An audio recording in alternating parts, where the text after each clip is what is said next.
नमस्कार। आज आप दोस्तों तो चलिए आज हम फिर से लाए हैं देश और दुनिया की तमाम छोटी बड़ी ब्रेकिंग न्यूज। तो खबरों को स्टार्ट करने से पहले एक छोटी सी रिक्वेस्ट है दोस्तों, अगर आप चैनल पर नए आए हैं तो चैनल को सब्सक्राइब कर ले और नोटिफिकेशन को भी ऑन कर ले और साथ में वीडियो को एक लाइक जरूर कर ले और वीडियो को अपने दोस्तों में ज़्यादा से ज़्यादा शेयर कीजिए। तो चलिए बढ़ते हैं खबरों की।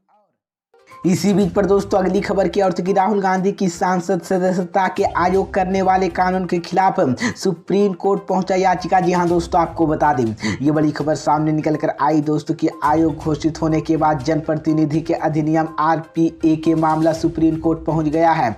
इसमें देशी शुल्क के बाद जनप्रतिनिधियों को ऑटोमेट्रिक आयोगता के अवैध और मनमाना बताया गया है। याचिका में प्रतिनिधित्व के अधिनियम धारा 8.3 के संवैधानिक वैधता के चुनौती दी गई है। इसी के संविधान विपरीत घोषित करने की मांग की गई है। याचिका में कहा गया है कि ऑटोमेटिक आयोगता समानता के अधिकार का उल्लंघन है।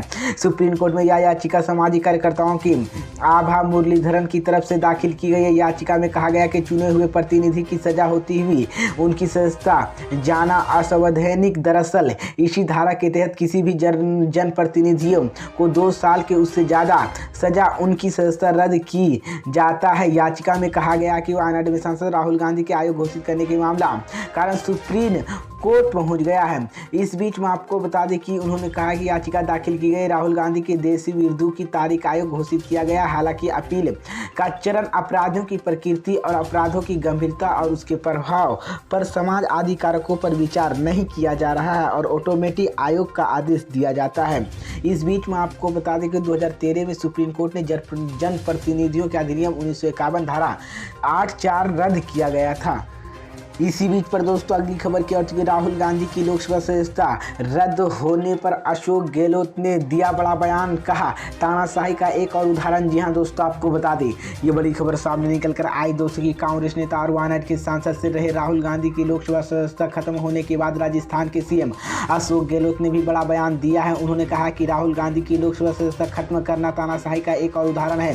सीएम अशोक गहलोत ने कहा कि राहुल गांधी देश की आवाज में है जो तानाशाही के खिलाफ अब और मजबूत होगी। सीएम अशोक गहलोत ने कहा कि राहुल गांधी की लोकसभा सदस्यता खत्म करने पर तानाशाही की एक और उदाहरण है। बीजेपी ना भूले यह तरीका उन्होंने इंदिरा गांधी के खिलाफ भी अपनाया था और मुंह की खाड़ी पड़ी थी। राहुल गांधी देश की आवाज है जो इस तानाशाही के खिलाफ अब और मजबूत होने का उदाहरण दिया है। इस बीच में आपको बता दें कि अशोक गहलोत ने कहा कि भारत जोड़ो यात्रा में राहुल गांधी ने महंगाई, बेरोजगारी, भ्रष्टाचार, हिंसा मुद्दा उठाया। इन पर ध्यान देने की जगह भाजपा सरकार राहुल गांधी के खिलाफ दमनकारी कदम उठा रही है।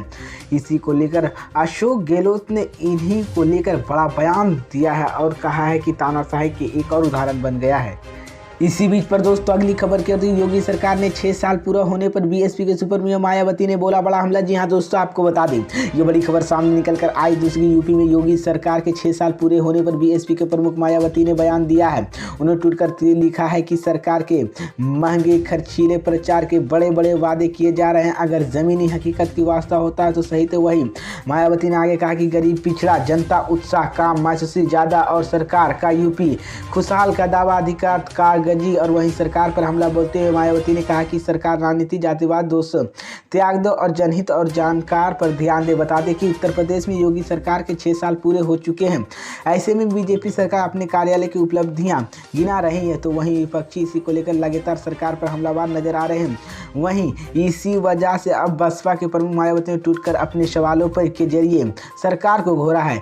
बीएसपी के प्रमुख मायावती ने ट्वीट करके लिखा है कि यूपी में बीजेपी की डबल इंजन सरकार के 6 साल पूरे होने को लेकर महंगे और खर्चीला प्रचार के माध्यम से जो बड़े बड़े वादे किए जा रहे हैं उनका अगर जमीनी हकीकत सही रहता तो वास्तव होता, उचित होता, लेकिन ऐसे नहीं होने से करोड़ों गरीब, पिछड़ा, जनता उत्साह का महसूस ज़्यादा होता। इसी बीच पर दोस्तों अगली खबर की ओर के मेरा नाम स्वीकार नहीं, राहुल गांधी की कभी माफ़ी नहीं मांगते। राहुल गांधी ने बीजेपी पर किया पलटवार। जी हां दोस्तों, आपको बता दें ये बड़ी खबर सामने निकल कर आई दोस्तों की सांसद सदस्यता रद्द होने के बाद आज सदस्यताओं के सम्मेलन पर राहुल गांधी ने भाजपा और खासकर प्रधानमंत्री नरेंद्र मोदी पर जमकर आरोप लगाया। राहुल गांधी ने कहा कि अगर प्रधानमंत्री को लगता है कि मुझे डराकर जेल में डालकर मार पीट कर चुप कर ले तो वो गलतफहमियां में है।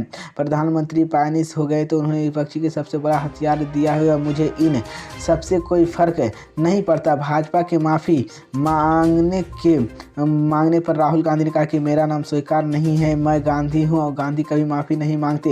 इस बीच कांग्रेस नेता राहुल गांधी ने कहा कि मैंने आपसे कई बार बोला कि लोकतंत्र पर हमला हो रहा है और मेरी स्पीच संसद में हट दी गई है और मैं नियम बता रहा हूं कि स्पीकर डिलेट की चिट्ठी भी लिखी है, पर मुझे बोलना है कि भाजपा वाले ने मुझे भारत विरोधी बताया। मेरा सदस्यता के तौर पर सफाई देने का अधिकार है, इसी को लेकर उन्होंने बयान दिया है।